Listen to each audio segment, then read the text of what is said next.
In sport, as in life, many are accorded labels of greatness for their outstanding achievements on the field of play. In this day and age, it seems as if they come and go with an ever-increasing frequency. But there are those whose exploits are reserved for the history books, whose achievements vault them above and beyond greatness onto a pedestal reserved only for legends. Arnold Palmer's ability to carve out a round of golf with the skill of a surgeon has placed him side by side with the most legendary players the game has ever known. As a youth growing up in the small western Pennsylvania town of Latrobe, Arnold learned the game from his father. He found early success as a young amateur.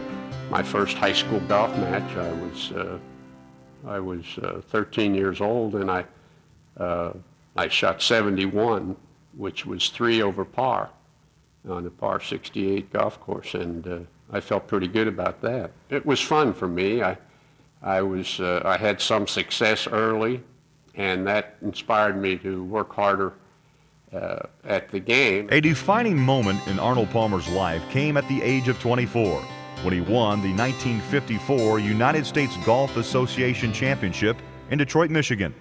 And was playing in the amateur events of the day as well as playing golf, a lot of customer golf at the time. Won the Ohio Amateur in 1953 and 1954, but the crowning touch was winning the U.S. Amateur Championship at Detroit in 1954, which convinced him that golf was what he wanted to do for a living. In 54, I went back to school for a semester and had the opportunity to work on my game and play a lot more. And after school, I went to Cleveland and went to work, and then was playing quite a lot of golf and was far more prepared for the amateur in Detroit than I had ever been. And of course, that was sort of a turning point for me in golf, to win the amateur, to have the confidence that I needed to turn professional. So shortly after that, I turned pro and started my professional career. Shortly after winning the USGA Championship, Arnold met and fell in love with an attractive 20-year-old woman named Winifred Walzer. Winnie was smitten with her handsome golfer, but her parents were less than enthusiastic about a penniless would-be golf pro for a son-in-law. So the young couple eloped 5 days before Christmas and have continued their love affair to this very day.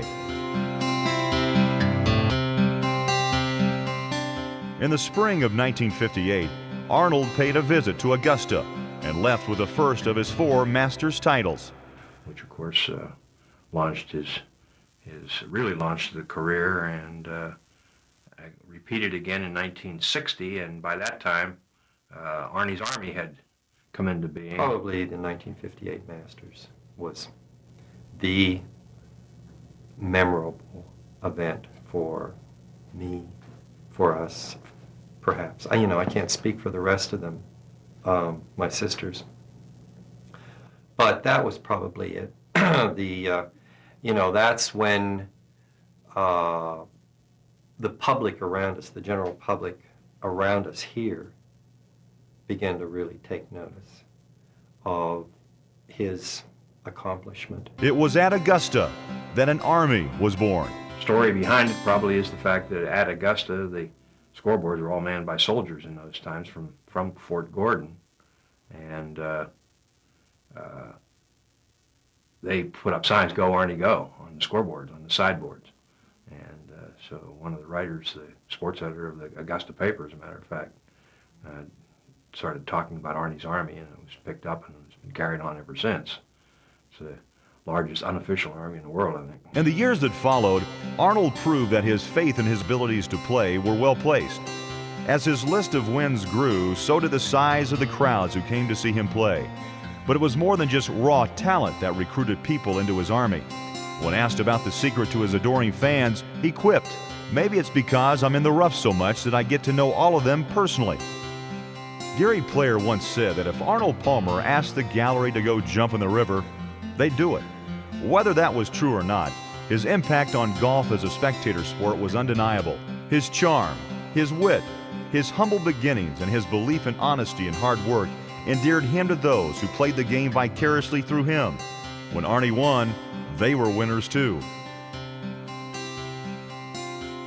In the early 60s, it was Arnold Palmer who almost single-handedly elevated the British Open into a major tournament and created the modern-day Grand Slam. Went over in 1960, almost won that year, lost by a shot to Kel Nagel, then won in 1961 at Birkdale and in 1962 at Troon.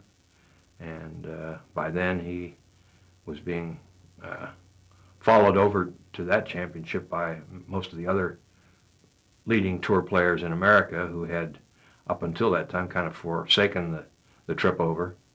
It was an expensive trip with a very small purse in those years, and until Arnie told them that you're not going to have a complete golf career until you play in the British Open. I remember in 1960, I won the Masters again, and I went to Denver, and I won the U.S. Open. And I was on an airplane and met my wife in New York, and we were flying to the British Open at St. Andrews. And there was a reporter with us by the name of Bob Drum, and we were discussing the fact that I had won the Masters and the U.S. Open. And I was then also reminded that the Grand Slam was something that I could never win. And I said to Bob Drum and to Winnie, my wife, I said, you know, I said, there isn't going to be anyone ever win the Grand Slam as we've known it again. But I said, there is a possibility that someone could make a new Grand Slam, and that would be the 4 major championships. And that would be the U.S. Amateur, or the Masters, the Open, the British Open, and the PGA. And Bob Drum immediately wrote a story about that, proclaiming that as the Grand Slam. Of course, I lost the British Open that year, and then, but the fact that the Grand Slam was now a reality again, and we still look and play for that today. And that's really how it happened. And that's In a professional career filled with championships and titles, perhaps that first taste of victory is always the sweetest.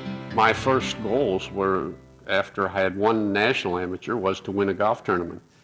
And I was a short-tempered guy. I had, like a lot of young people, my temper maybe cost me a better start than I had the first year. As we made that northwest swing and back to Toronto, Canada, in August of 1955, where I was playing very well, and thought that I was disappointed that I hadn't won a golf tournament up to that point, and was very fortunate to have everything come together in the Canadian Open, and I won that. And as I have lived through my professional career, have found that winning that golf tournament, and particularly that one, the Canadian Open, has meant a great deal to me through the years. And you say, well, majors, the Masters, the U.S. Open, the PGA, the British Open are important. But I'm not sure that had I won any one of them as a first tournament, it would have meant any more to me than having won the Canadian Open. To date, Arnold Palmer's tournament victories total 92 and counting. The competitive fires burn as brightly today as they did years ago, as a young boy stepped up to the #1 tee at the Latrobe Country Club, and par was his opponent. Today, Arnold stands at the head of his own multi-million-dollar corporation, yet he devotes a good part of his time helping charitable organizations such as the March of Dimes and the Arnold Palmer Hospital for Children and Women in Orlando. When asked about heroes, he mentions names like Charles Lindbergh, Dwight Eisenhower, and John Wayne. But whenever golf and hero are mentioned in the same sentence, you can be sure the name of Arnold Palmer will be in there too.